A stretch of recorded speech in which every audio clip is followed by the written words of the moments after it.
Hello everybody, my name is Professor Rich and I'm here to help you learn English and use my many years of experience to give you the best advice I can give you about learning English. Today we're learning about vocabulary to use for emotions and feelings. We will be talking about some quite advanced vocabulary. So we're at about a C1 or advanced level. In general, the streams and classes that I do on this channel are quite advanced. And I try to keep the English natural. You see a lot of videos on YouTube with teachers speaking in an unusual way.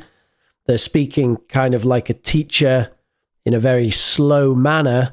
And I try not to do that because I think if we do that too much, it's not very helpful and you don't get exposed to real natural English. So I always try to speak in quite a natural way as I'm doing now. And I try to give you language that we can actually use and give you that language in phrases and contexts that you can really use it in. Now, today we will start by looking at adjectives to describe emotions, and we'll look at those adjectives on their own to begin with, and then after we'll see how to use those adjectives in phrases and real situations. We will also take a look at the pronunciation, and then I'll give you an opportunity to talk about situations when you could use those expressions. And finally, we'll have a bit of reflection on the vocabulary we've learnt in class. As we now know from neuroscience, vocabulary needs to be learnt consciously and explicitly. So while grammar can be acquired using our procedural memory, vocabulary does need to be consciously studied. And remember that when I talked about this about a month ago, it was something quite new for me because I had often thought that vocabulary also can be acquired subconsciously. However, the evidence now suggests that we need to study vocabulary consciously and actively in order to learn it using the declarative memory. And that's the term that neuroscientists use to describe that. So we will need to have some conscious focus today as we take a look at this vocabulary related to emotions. So get your coffee, have a drink, turn on your mind, get your notepad and a pen and get ready. I'll just say a quick hello to all of the wonderful, wonderful people in the chat. So hello to Shimidada, hello to Julia, hello to Sleepwalker, hello to Sylvia Sabaja Caraballo, and hello to Zoya, and hello to Manuel. I've not seen you from the village people. Say YMCA. I have no idea what he's talking about. And hello to Pichu. Okay, let's begin our class, folks. So, I'm going to begin by showing you some words to describe happy. So you can see in the top right here, we have some words to describe happy. And you can see we have here a line where we have a little on the left going to quite and then really.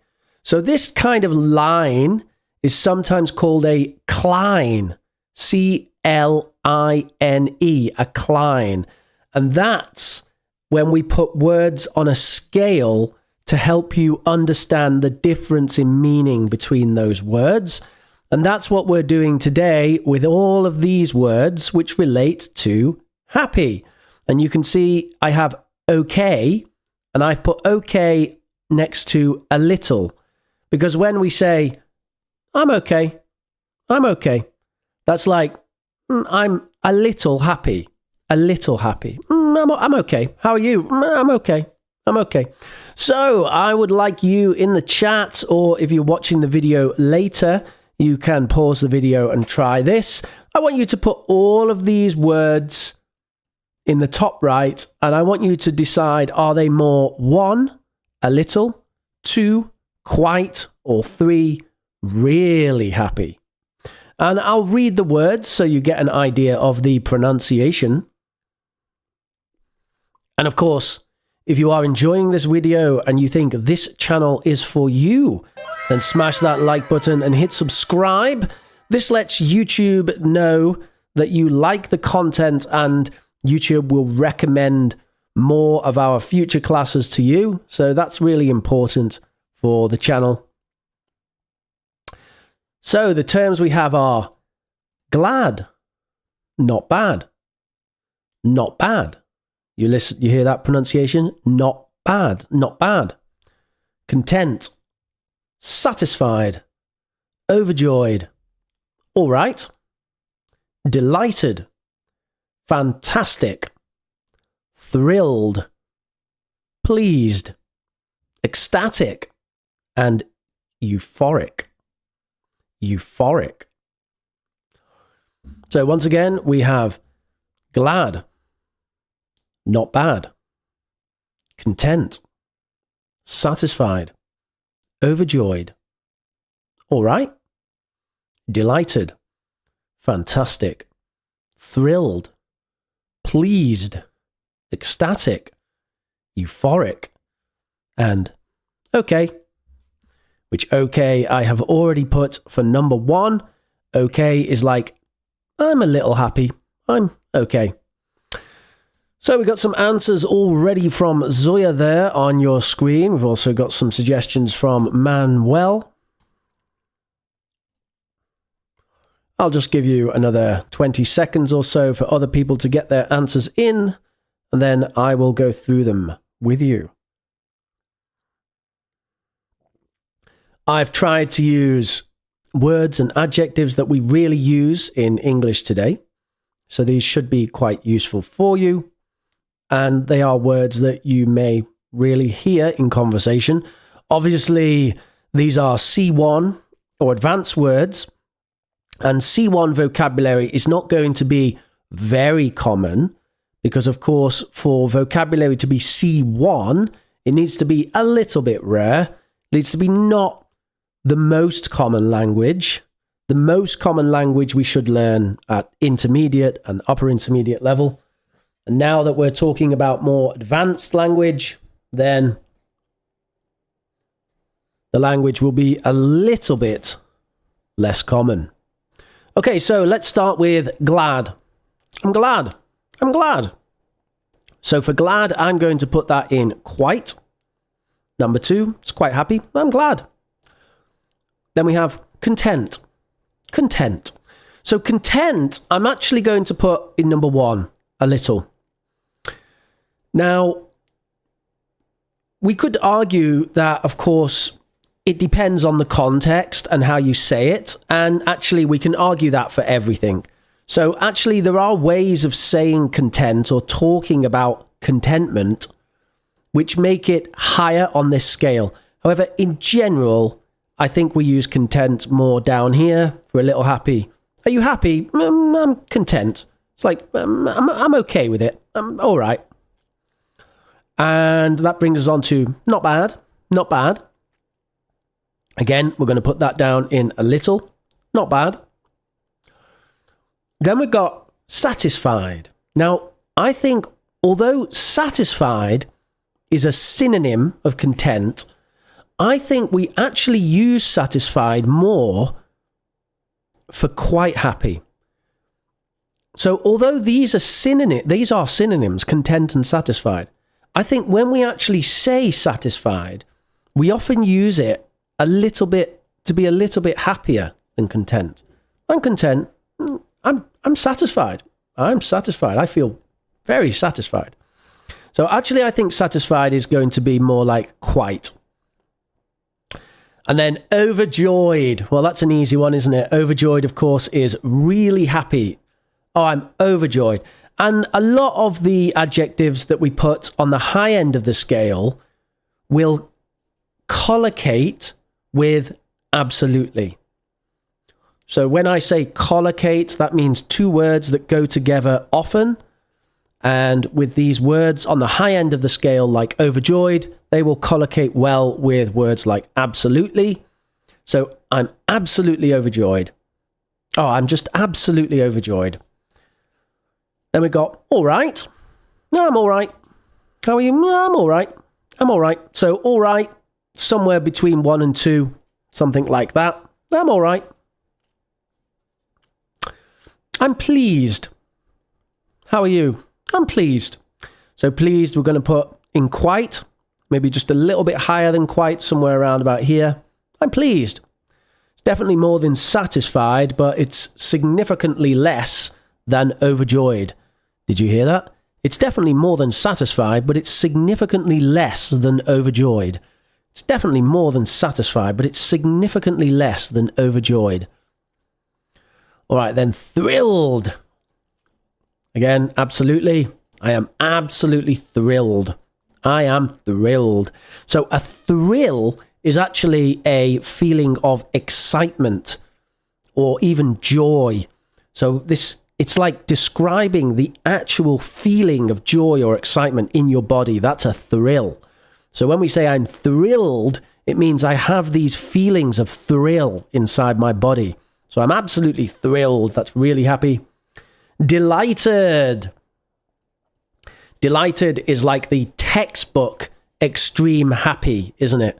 When you see very, very, very happy in an English textbook, often delighted is the one they choose, especially because delighted comes from Latin. So anyone who speaks a Latin language like French or Spanish or Italian knows the Latin version, deleitao. We've also got ecstatic, absolutely ecstatic. Fantastic. Yes, we use fantastic to say absolutely happy. How are you doing? Oh, I am absolutely fantastic. Notice again, absolutely. We have the collocation with absolutely. And euphoric. Now, euphoric is even maybe a bit more than all of these. If we feel euphoric, that means we're so happy that we're almost out of control because we're so happy. It's like you're just absolutely full of happiness. It's almost an unnatural sensation of happiness to be euphoric. All right, so that is happy, and you can see on your screens. So just to give a little summary, for a little happy, we've got, okay, content, not bad, all right. And then for quite, we've got glad, satisfied, pleased. And then for really happy, we have overjoyed, thrilled, delighted, ecstatic, fantastic, euphoric. So there's our results for happy, and now we're going to move on to the next one. Of course, what's the best way to follow happy? Well, we talk about sad. So again, we have a similar exercise here, and I'm going to read the words that you need to classify as 1, a little sad, 2, quite sad, or 3, really sad. And we start with the example, which is miserable. Miserable. And miserable is really sad. I am miserable. And now here are the other words that I want you to classify. So we have so-so, heartbroken, glum, a bit meh, melancholy, a bit down, inconsolable, awful, devastated, despondent. So once again, listen to those terms and I want you to decide, are they a little sad, quite sad, or really sad? And make sure you do, of course, smash that like button and hit subscribe if you're enjoying the video and you'd like to see more videos like this. So the words are so-so, heartbroken, glum. A bit meh. Melancholy. A bit down. Inconsolable. Awful. Devastated. And despondent.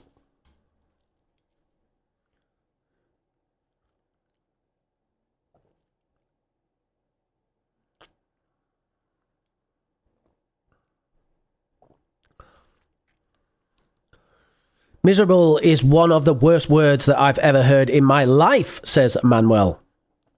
Maybe because Les Miserables made an impact back in my high school times. I've never seen Les Miserables. Les Miserables.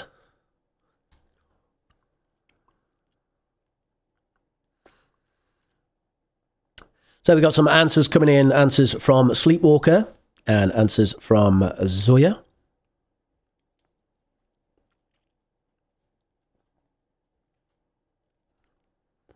Let me give you my answers. So for number one, a little sad. We're going to go for so-so, right? So if someone says like, how you doing? And you say, I'm all right. That's like, I'm kind of happy. But then if you say, so-so, that means kind of sad, right? So you've got, I'm all right, or so-so, so-so, so-so.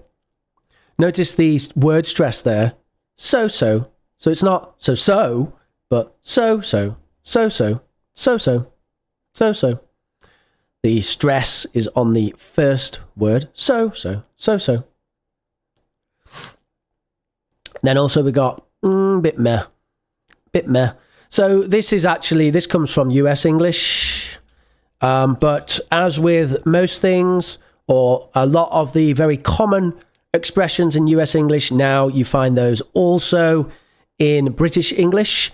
So people will say that kind of stuff now also in the UK. A bit meh. Meh. See, it's funny, you can tell it's US because they spell it M-E-H. But, for me, it almost sounds more like M-U-H. A bit meh. A bit meh. Meh. All right, so a little so-so, a bit meh. And a bit down. Now, a bit down probably is a little bit more, somewhere between 1 and 2. A bit down. It's a bit stronger than a bit meh. I'm a bit down. Then moving on to quite. So yes, for quite, we've got glum. Glum. And yes, melancholy. I'm feeling a bit melancholy, to be honest.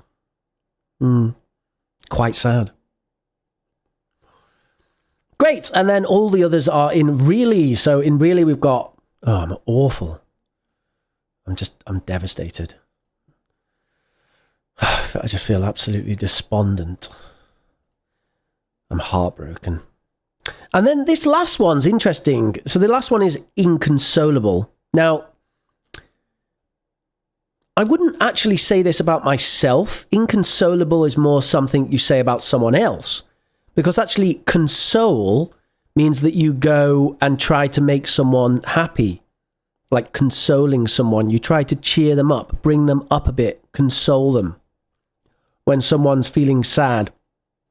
But if we say someone's inconsolable, it means nothing you can do, nothing that happens actually makes them sad.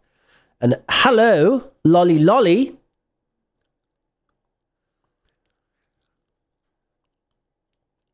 Lolly, you are the first person who has joined live.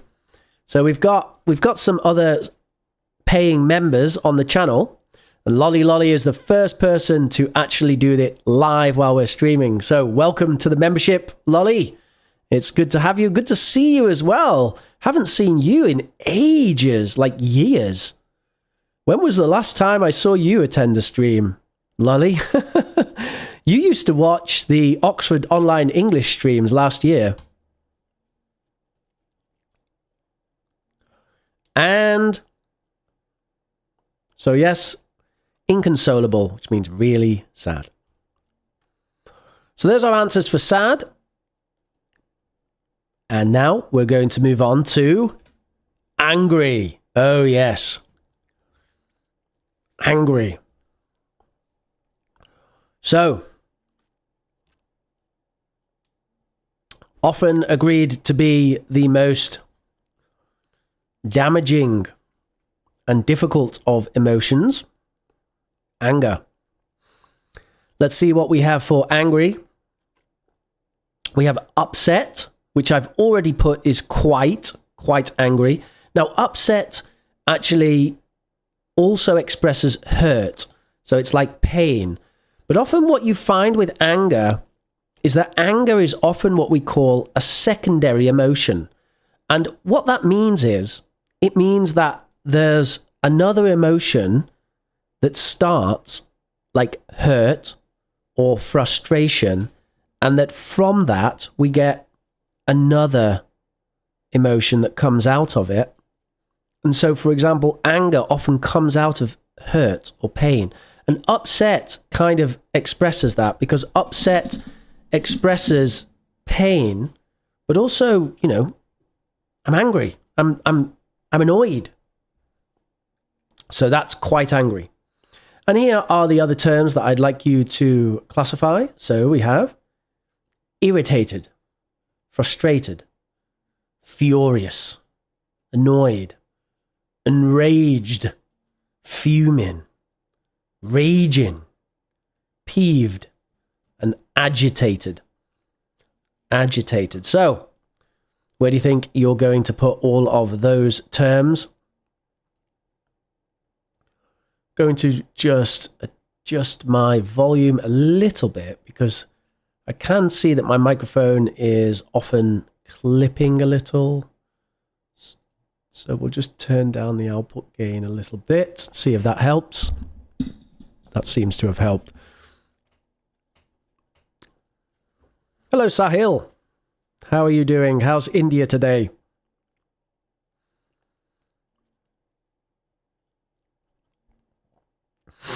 And I'll give you the answers to those in about a minute or so. If you are new to these classes, we do them live, so you can contribute in the chat. Or you can watch the class later. And I do recommend that you have a notepad and that you actually write your answers down. That really helps, especially when learning vocabulary. So I would recommend that. I do also recommend having a coffee. Coffee actually helps to focus the mind. That is a real effect.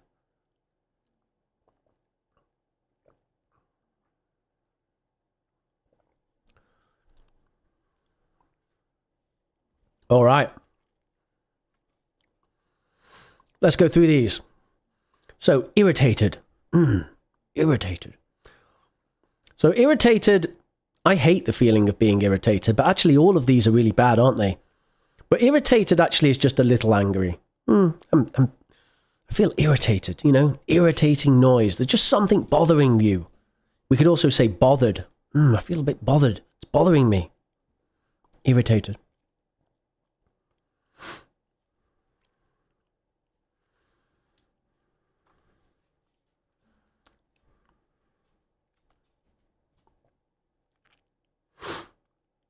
And I think that's it.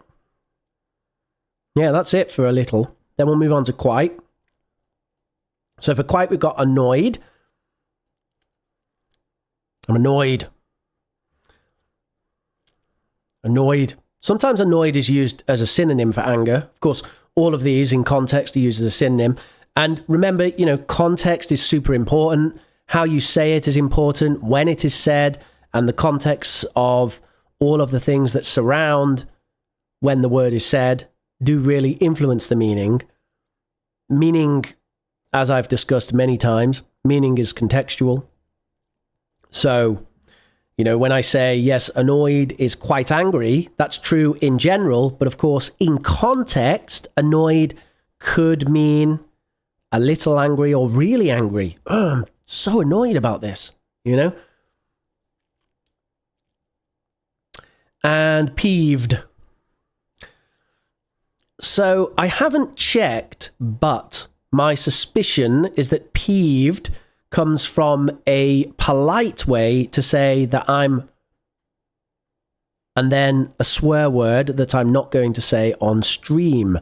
So I think that peeved actually comes from a nastier word that people use for angry. But now we have this more polite version, which is, I'm peeved. Because people sometimes, they actually say, I'm peeved off. I'm a bit peeved off.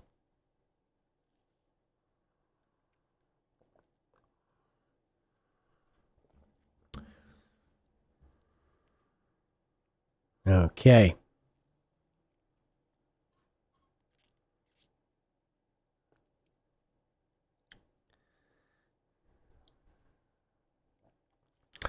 Frustrated. Oh, now frustrated. Frustrated. I feel frustrated. Frustrated. You know, I actually want to say that maybe frustrated is like a little angry. Because I feel like annoyed is more angry than frustrated. Right? Frustration often might turn into anger, but actually frustration begins lower, doesn't it? I mean, a lot of things can get you frustrated, right? Like you turn on your computer and it doesn't come on, or it starts with an error. It's quite a everyday occurrence. So I think frustrated, actually, I am going to put in a little angry. So I missed that one. And then all of these others. Oh no, mate, agitated. Agitated is quite in the middle. Agitated. Agitated really is like the step up from irritated. It's like if very irritated is basically agitated. Agitate actually means to move, right? So if you think you're agitated, it's like your inside's kind of, right? And then really angry, we have furious, fuming, enraged, and raging. Furious, fuming, enraged, and raging. So that's how I would have those. I'm not sure why, Sylvia, but your messages keep disappearing. It's like they come in and then they disappear. I don't know if you're having some technical problems. Okay, so we're going to move on to our last main area today, which is fear. And for fear, the example is petrified. Petrified, which I've put as really afraid. Really fearful, petrified. And the other words that we have are terrified, anxious, afraid, worried, reluctant, hesitant, standoffish, frightened, and concerned. So once again, you have terrified, anxious, afraid, worried, reluctant, hesitant, standoffish, frightened, and concerned.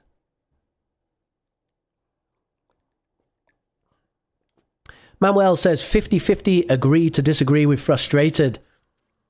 Well, I'd like to hear about that, Manuel, because I sometimes wonder if I have a good understanding of frustration. Maybe what I call frustration is actually irritation, and there's another kind of frustration which is stronger, perhaps.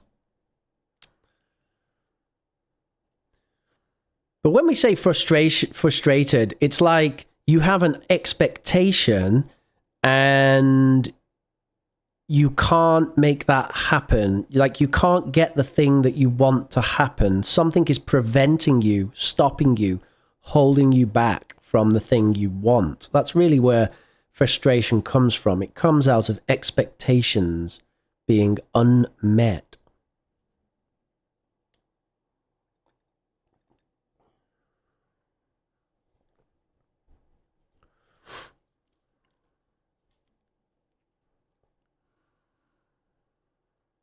And I will just give you another 30 seconds or so to get in your answers. So if you are watching this video later, You can pause the video and make a note of your answers on a piece of paper. I do recommend that you do that. It really helps with the studying process. Treat this as a real class.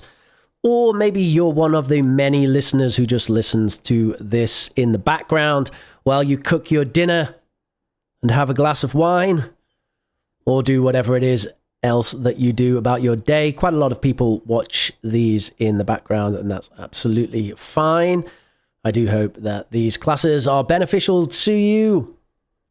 And that is why I'm trying to really read out all of the things happening in the stream, so that just from the audio, just from listening to the stream, you can get that English learning benefits. Oh, Sahil says, today feels like a festival for Indians with the Coldplay concert happening. Well, I'm happy to hear that, Sahil. There's a big Coldplay concert in India today, according to Sahil. And there you go. Lolly likes to enjoy the English class with a glass of champagne. Well, as we know, French people are the classiest people in the world. That is fact. The pinnacle of class.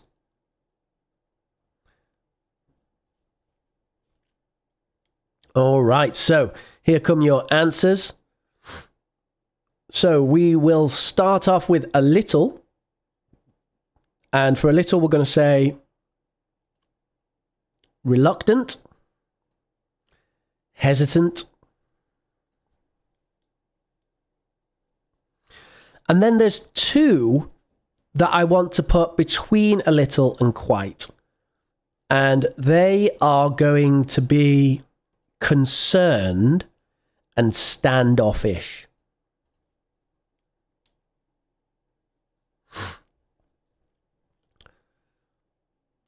Because when we say we're concerned, it means we have there is something that we're really worried about there. It's moving towards worry. Concern is actually kind of a light version of worry.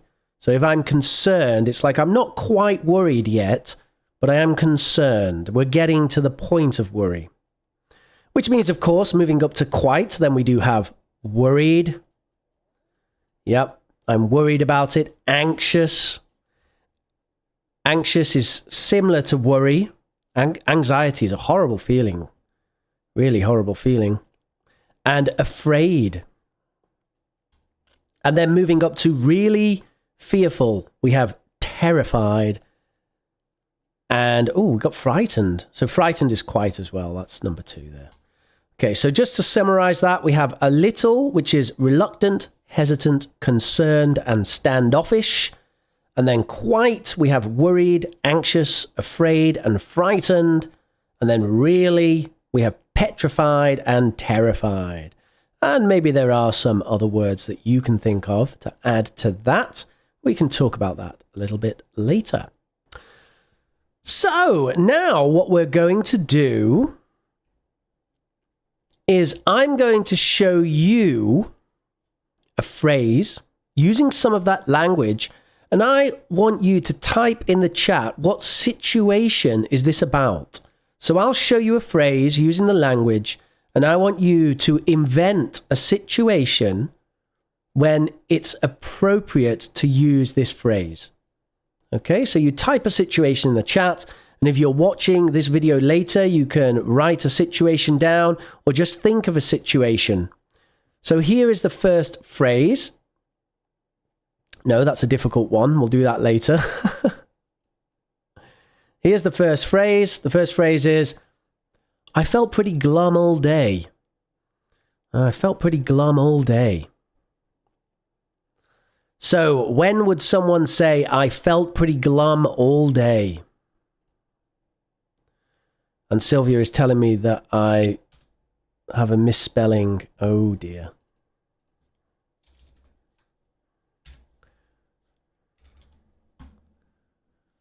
Thank you very much for that, Sylvia. That was a typo.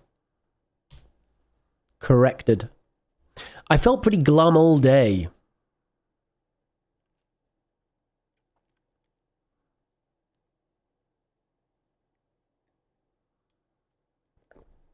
Bear in mind, of course, that we don't really care about spelling, do we?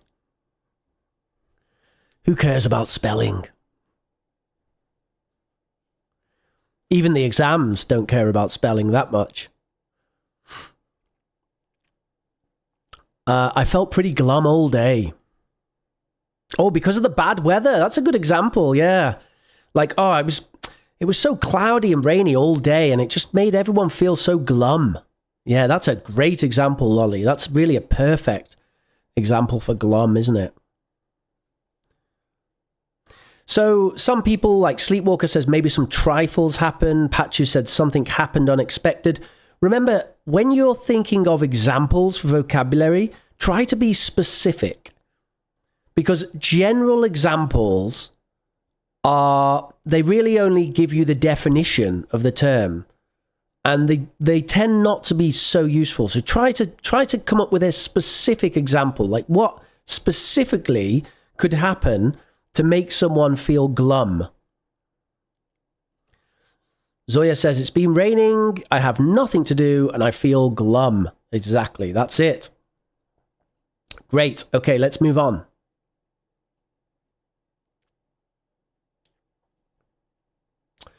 She's been completely despondent ever since.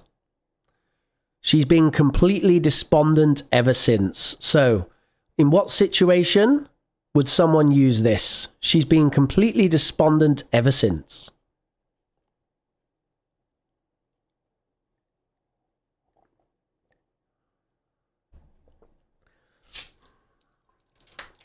Oh, yes. So Zoya said, since her boyfriend left her. She's been completely despondent ever since her boyfriend left her. She's been completely despondent ever since she lost her job, says Zoya. That's a good one as well. She's been completely despondent ever since her son came home drinking alcohol, says Shimi. That seems quite extreme. Maybe despondent would be a bit much for that. Pure Care says, she's been completely despondent ever since her crush was absent from class. She's been completely despondent ever since her crush was absent from class. So crush is someone who the person really likes and fancies. Romantic attraction for someone in the class. And that crush has been absent. Okay. Very good. Okay, next. I was absolutely delighted to hear it. I was absolutely delighted to hear it. So when could we use that? I was absolutely delighted to hear it.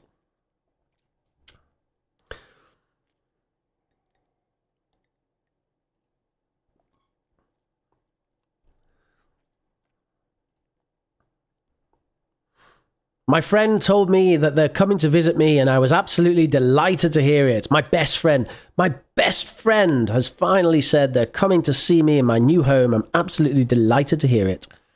I found out I passed the exam, and I'm absolutely delighted to hear it, says Zoya. Professor Rich is streaming, and I'm absolutely delighted to hear it. I'm delighted to see you again. I'm delighted to see you again, Lolly. Where have you been?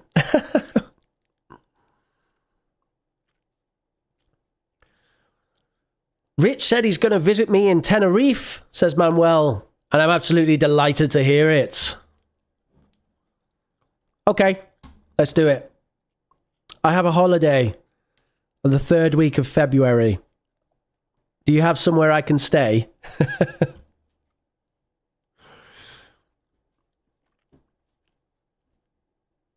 Okay, let's move on. Next one. It was irritating, to be honest. It was irritating, to be honest. It was irritating, to be honest.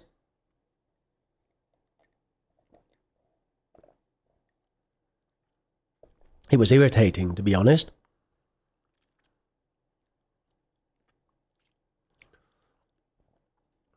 I had to wait an hour for you to arrive, and it was irritating, to be honest. Says Sleepwalker.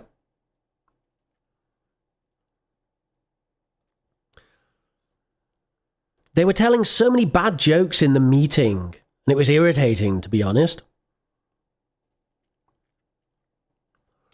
Our flight was delayed, and it was really irritating. He was smoking in a public place, and it was irritating, to be honest. I don't like your friend. He was irritating, to be honest. Remember, Lolly, we want to be specific. So exactly, we might want to say a bit more about that.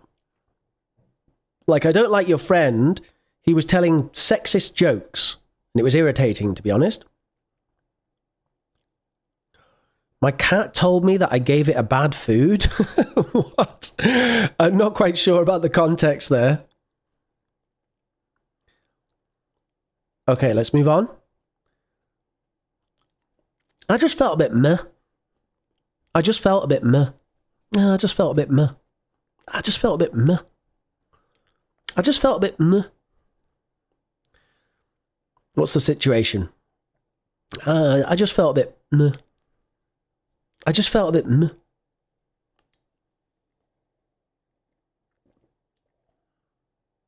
I just felt a bit meh.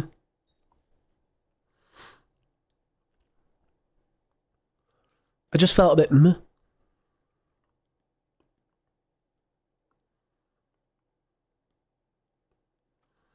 Sleepwalker says, I dropped my favourite mug. I don't think that's quite right. I think if I dropped my favourite mug, I would be... Oh, do you mean irritating? Maybe you're talking about If you mean irritating, then yes, that's possible. But not for... I just felt a bit meh. Just felt a bit meh. I just felt a bit meh. Meh. How is it? Meh.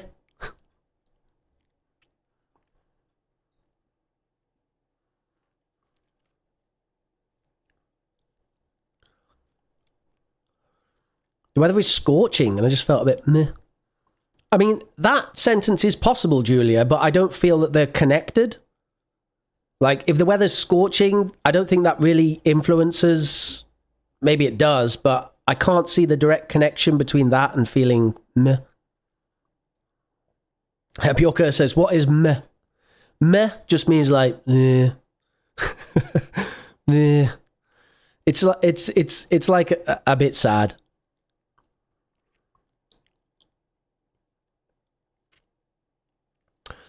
I just had this day. I went to the shop and it was closed and I just felt a bit meh.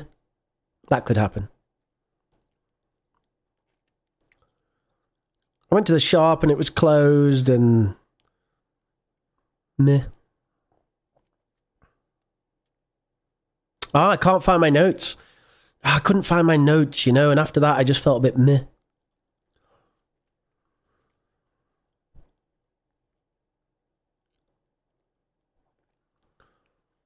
Oh, that's a good one. After drinking medicine. So I felt a bit sick and I took some medicine and afterwards I just felt a bit meh. I feel a bit meh because I've been a bit ill recently, so I just feel a bit meh. Okay, great. All right, here's the last one. I was absolutely petrified to go there. I was absolutely petrified. I was absolutely petrified to go there. I was absolutely petrified. So when would we say this? In what situation would we say? I was absolutely petrified to go there. When would we say the phrase, I was absolutely petrified to go there? In what situation would we say that? And Eunice Talab says, hello, Teacher Rich. Hey, Sleepwalker, and greetings, everybody. Hello, Eunice. Good to see you. I decided to go skydiving, but when it came to it, I was just absolutely petrified to go there, says Sleepwalker.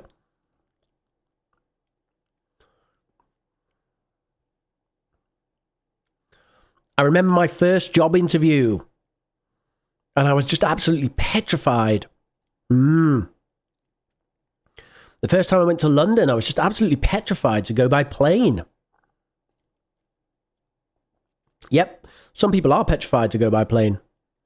There's a haunted house in the neighborhood, and we decided to go there, and I was just absolutely petrified.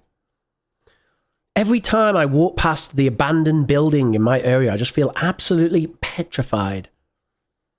Says Takeshi. And by the way, hello, Takeshi. Good to see you. We went inside the abandoned house, and I was absolutely petrified. It's funny, everyone's thinking of these kind of haunted house horror stories, you know? It could be different than that, you know?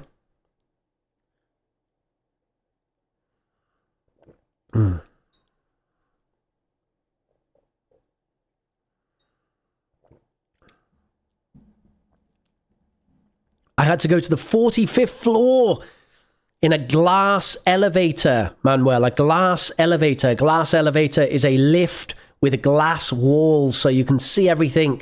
And as I was going to the 45th floor, I just felt absolutely petrified. All right, well done, everybody.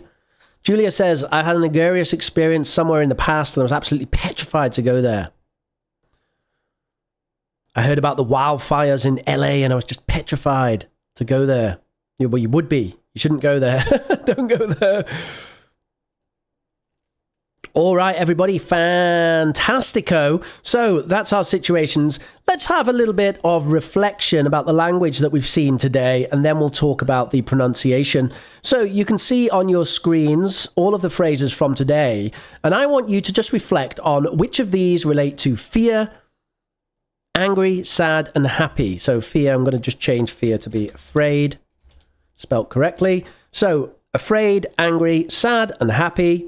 And I'd like you to match all of the phrases to each of those. 1, 2, 3, 4. So afraid, 1, angry, 2, sad, 3, happy, 4. And the vocabulary I want you to match is the vocabulary from today, and I will read those out for you audio listeners.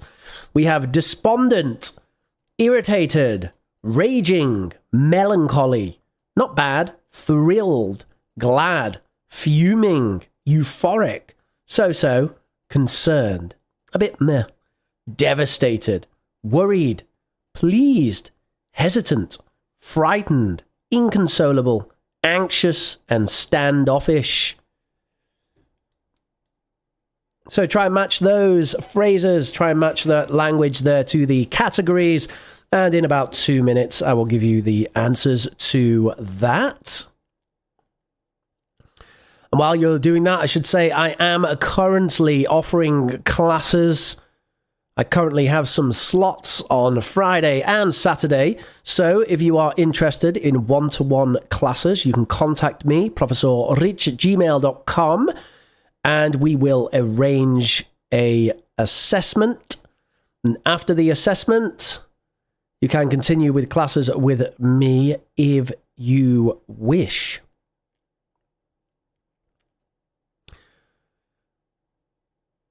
I give classes for a range of purposes. We can do conversation, we can do IELTS preparation, or we can do general English. We can focus on grammar, vocabulary, or conversation, or pronunciation. My students do tend to be upper intermediate or advanced students, but don't let that put you off. I have experience with all levels, and I encourage you to at least contact me, and then we can decide if I can offer you useful classes for you at the moment. So here come the answers. Despondent, that's sad. Melancholy, that's sad. Glad, that's happy. So-so, that's... Wait. Yeah, so-so. So-so. So-so. You know, I can't remember if I put so-so in happy or sad. How you doing? So-so. It's sad, isn't it?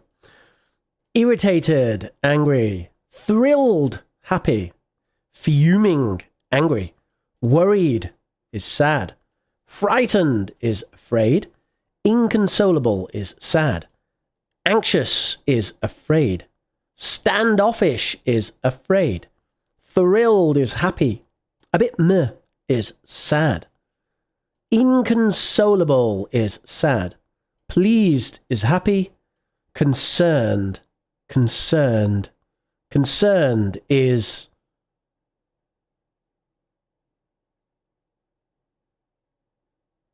afraid. Is concerned afraid? Where did I put concerned? I feel I'm concerned. A bit concerned. Worried. Sad, isn't it? Sorry. Concerned is sad. Is that where I put it? Because I put it before worried, right? Like it's not worried, but it's concerned. Sad. Yes. Raging is angry. Not bad. Not bad. Is happy. Euphoric is happy. Devastated is sad. And hesitant is afraid. So that's how we've categorized those today. Obviously, it is context dependent. Emotions are complicated, and even classifying emotions in just these 4 areas, I think, can be a little bit oversimplified sometimes. But remember that thinking about emotions, talking about emotions, and increasing your vocabulary relating to emotions can actually not only help your English, but also help your understanding of the condition of being a broken human in a sinful world, with our only Savior being Jesus Christ, in my personal perspective. Right, let's move on to pronunciation. So we're going to start by talking about stress patterns. So what are stress patterns? Stress patterns are where we put the emphasis in the pronunciation. So you can see I have 5 stress patterns at the top, and they are sorry,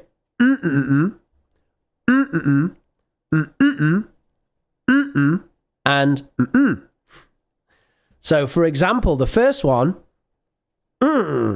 is melancholy, melancholy. Melancholy, melancholy, melancholy.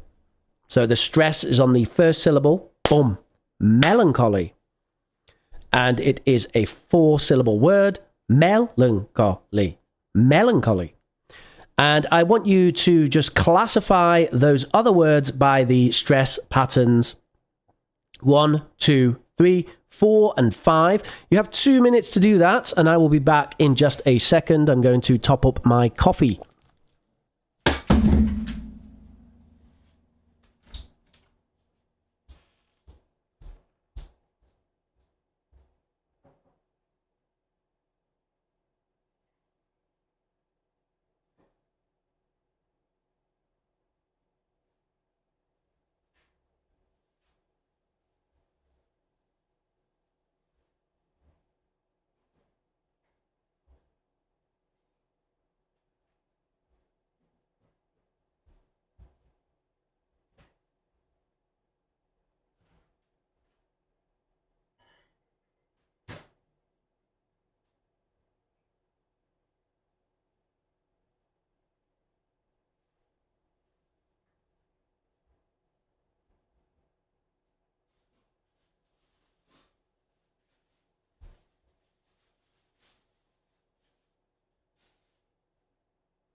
Gingy. Ginger.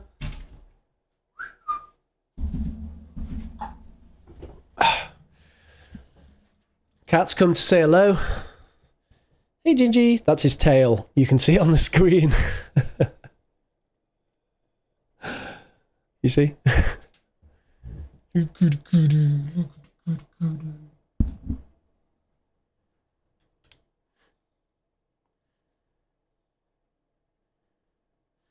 Okay. All right, let's have a little bit of a look of what we got here. So we have irritated, irritated. That's the first one. Irritated. Fuming, number 4. Not bad, not bad, not bad, number 5. Raging, number 4. Worried, number 4. Hesitant, hesitant, number 2. Euphoric, number 3. So-so, so-so, so not so-so, but so-so, number 4. Despondent, number 3. Anxious, number 4. Frightened, number 4. Devastated, number 1. Concerned, number 5. So I'll just read those and you can see the stress pattern as the same. So melancholy, irritated, devastated. You see how the stress pattern is the same? Melancholy, irritated, devastated. And then number 2, hesitant, hesitant. It's a similar stress pattern to number 1. So the stress on the first syllable. Then number 3, euphoric, despondent. Euphoric, despondent. Number 4, fuming, raging, worried, so-so, anxious, frightened. And number 5, not bad, concerned. Not bad, concerned. There's our stress patterns. And now we'll take a little look at the actual sounds involved. So you can see at the top of your screen, you can see the sounds here. And I'm going to read the sounds first. So these are the phonemic sounds in English. The sounds we have, number 1, we've got eh. Look at my mouth, eh. Eh. Eh. So not the Spanish, not eh, right? It's not eh, but it's eh. Wider, eh. Eh, eh, right? Eh. Okay. And then number 2, we've got a. Notice my mouth moves. A.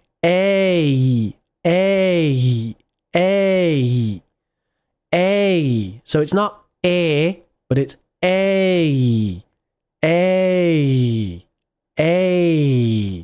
Okay, that's number 2. And then number 3, oh. Notice again, the sound is not one sound. It's not or, right? Like in Spanish or Latin languages, they say or. It's not or, it's oh. Oh. See the movement? Oh. Oh. Oh. So number 3, oh. Number 4, ah. Ah. Ah. Again, different than or, but ah. Ah. Ah. At the back. And then number 5, ah. Ah. Ah. Different than for cat. It's up. So, head. A, hey. O, phone. Got. And must. Up. And I want you to match the stressed syllable to each of those. So we got repugnant. That's number 5. Repugnant. Repugnant.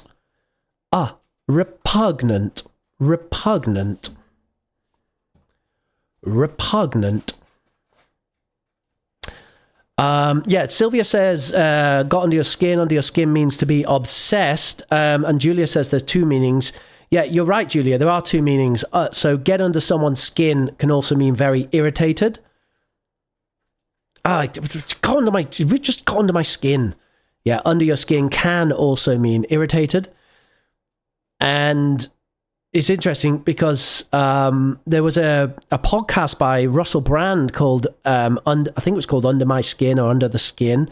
And that's actually where me and Neil got our inspiration for the name of our podcast, which is ELT Under the Covers. Under the Covers came from that. My cat is trying to get into the treats, so I'm going to sort him out. Oi! Get away. No, you don't just open the treats. Okay? That's a naughty kitty. Now you're going to have to perform. Come here. Come on. Say hello, kitty. Hello, kitty. Okay. Who's a naughty kitty? Who's opening the treats? Okay. Off he goes. He's going to go straight back to the treats. Is he? He's looking for them. He'll find them, knock them on the floor, and start clawing them open. What do you guys think then?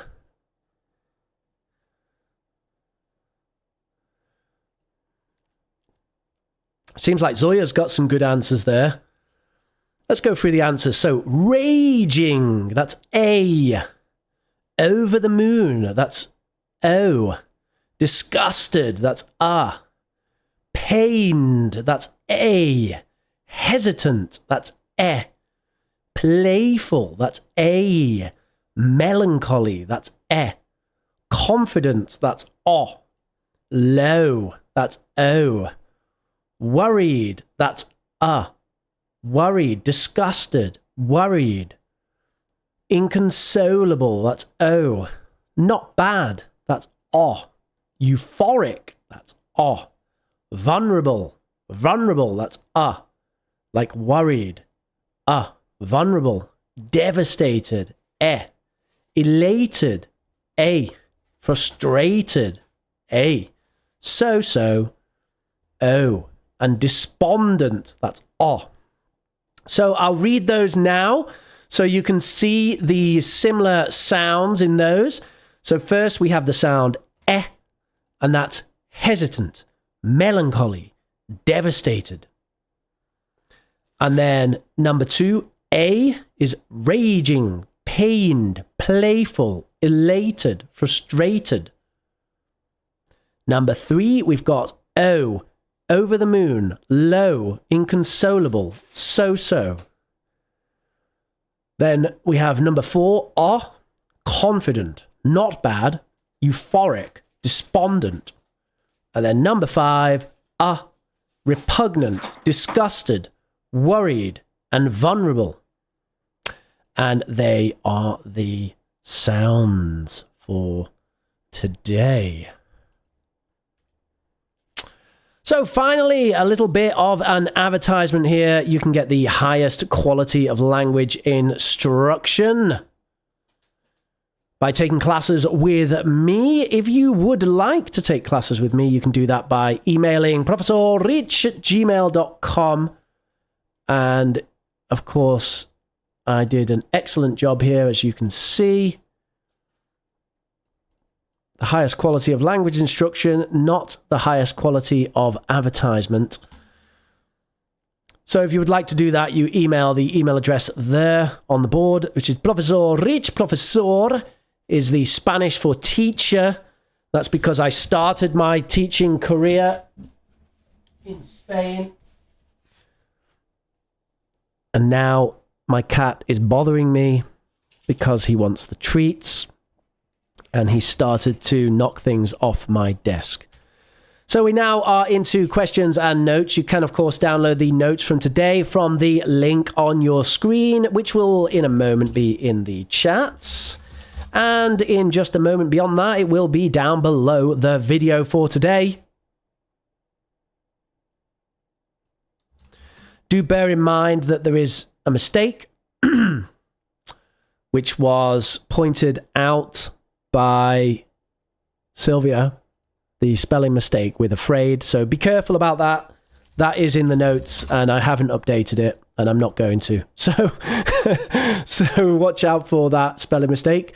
If you have any questions about English, about the class today, or about education in general, you can, of course, ask those questions in the chat now and I will do my best to help you. So any questions you have, ask those questions now in the chat and I'll do my best to help you. I don't understand the ego of some Americans who think their English is better than the British, when in fact the English invented England, not America. What's your take on that? It's just funny, Sahil. Don't worry about it. I mean, no one owns the language, you know. The English did not invent English. English came out of German, French, Celtic. There were other languages before that. You know, it's just silly to start talking about who invented the language. It's just a game. It's just fun. And yeah, people will always talk like that. So it's fine. Don't take it seriously. It's just some fun between us and the Americans. Many, many people prefer American English. And, you know, that's their choice. Personally, I do like British English. I am British and I speak British English. But, you know, American English has its charm, I have to admit. Can never admit that in front of an American. But, yeah, it does. It does have some charm. The Americans are very good at colloquial, casual language. And, you know, they do come up with some interesting expressions sometimes, it must be said.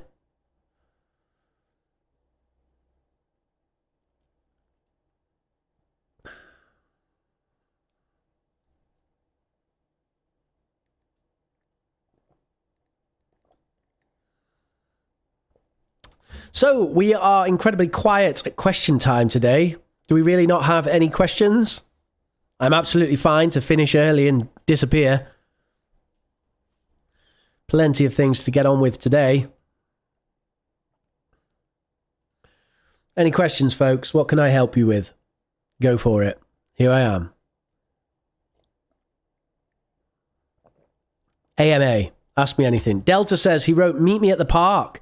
Can I use a colon? He wrote, meet me at the park. Or he said, meet me at the park. So that's a question of style, Delta. And style often depends on the context. So institutions will have a style. Publishers have a style. There are, you know, Oxford has a style. Everyone has different styles for these things.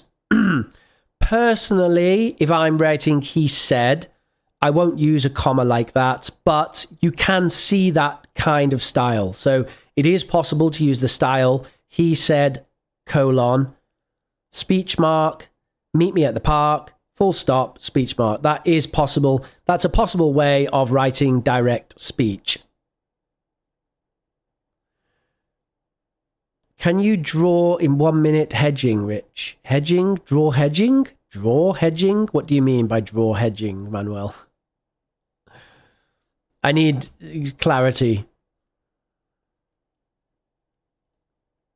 What do we mean by draw hedging? Do you mean draw a hedgehog? I can't draw. Can I draw a hedgehog? What's a hedgehog look like?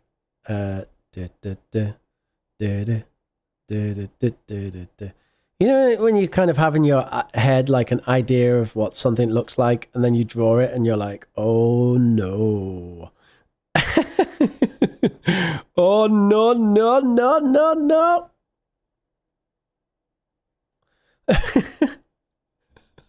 No. Oh dear. Okay. That's pretty much the hedgehog. It looks a bit like this. Sure. Draw a hedgehog. Manuel asked me to draw a hedgehog, so I'm drawing a hedgehog. I know he asked me to do hedging, but I don't understand what draw hedging means, so I'm just drawing a hedgehog. There's a hedgehog.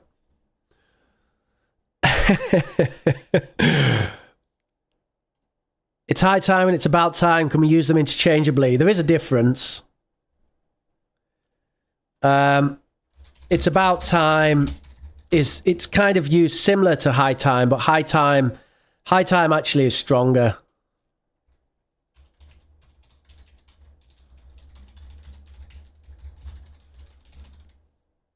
But the grammar is the same.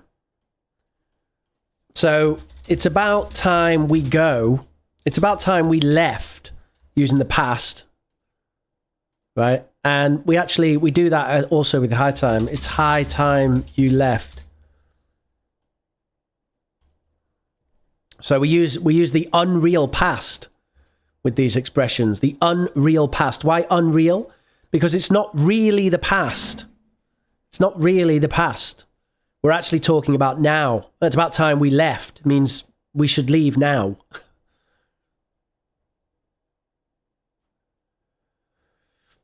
And Manuel says, you're mocking me. I'm not mocking you. I just don't understand the question. Hedging is when you use certain vocabulary to make criticism opinions less rigid. Yeah, but you said, can you draw it? Do you mean explain? Do you want me to explain it in 1 minute? Hedging. So hedging is the technique of making something less definite, and we normally do this for the purpose of being polite. That's hedging. So we make something less definite for being polite. So instead of saying you are wrong, I say I think you might be wrong. That's hedging, going from you are wrong to I think you might be wrong. Sahel says, how do you pronounce facade? You pronounce it as facade. Facade. Facade. It's a facade. Sanka says, how can we join this class? You're here. You are in the class. But we are at the end of class now in question time. Now, I stream at least once a week on Saturdays, and you can see on the channel many classes to watch. If you would like one-to-one classes with me, you can do that. And I gave information about that before. The information is on your screen. You need to email professorrich@gmail.com.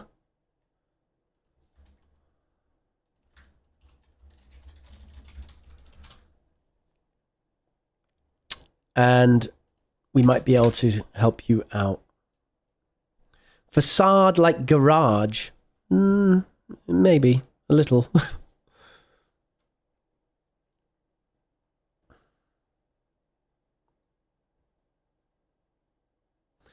It took you 30 seconds on a cachondeo. Cachondeo. It's the subjunctive. You could call it that. That is the Latinization of English when we call it the subjunctive. we're using Latin grammar on English to call it the subjunctive. Subjunctive really is a term used to describe tenses in Latin, but people do call it that. And in fact, all of our names for tenses, present progressive, past continuous, whatever you want, present perfect, these all come from Latin. So Eunice says, how do you pronounce direct? So it could be direct, but you can also direct. Like you can direct as a verb. I directed them. Or we can say direct, as in he's very direct, she's direct. Let's be direct about this. So we've got direct and direct.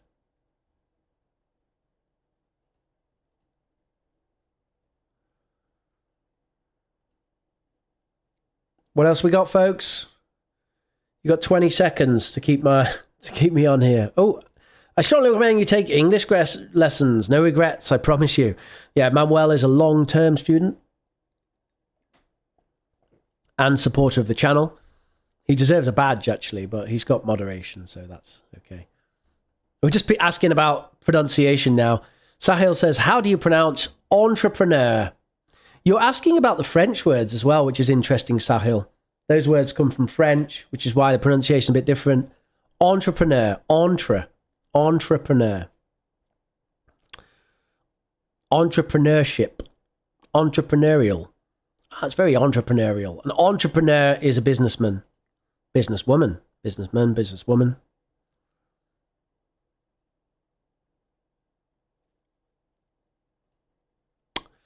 It's time we start. Yeah, you can say it's time we start. Although it's quite unusual to say it's about time we start. Probably say, it's about time we started. But it's time we start is okay.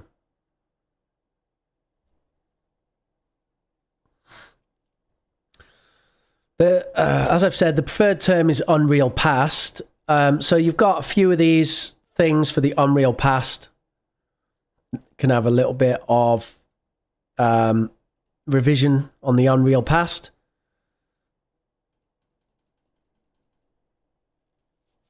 So we got I wish, if only, it's about time, it's high time, and we also have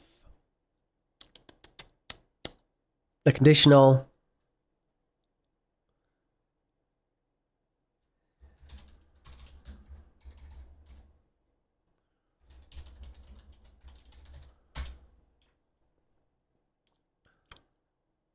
And I'm sure there's some others as well.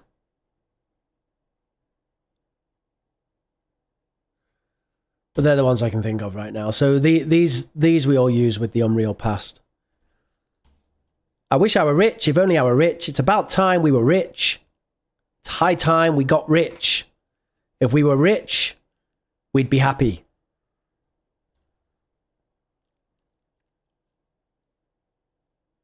What about the future? No, but you can use it when I say it's... if I say it's about time we started our own business, that could be the future. That could be me saying, oh, we need to do this. Come on, why are we waiting? So we don't use the future. We don't say it's about time that we will do it. No.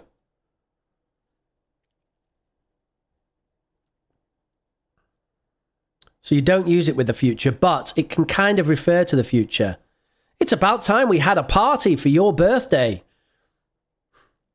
It's about time we hosted people for Christmas.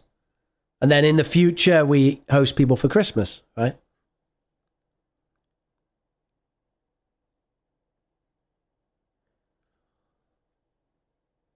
How can we get attentive and more focused in class?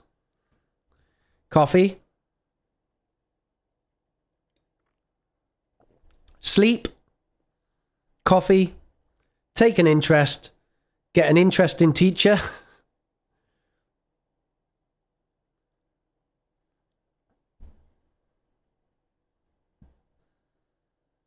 Do you understand Adele's accent? Yeah, sure, of course. You mean when she's singing or talking? Okay, everybody, thank you very much for joining me today. I do hope that you have a lovely, lovely, blessed weekend in the name of our Savior, Jesus Christ. Thank you very much for joining me today. Have a lovely week. Have a lovely weekend. Peace out. See you next week, everybody. Bye-bye.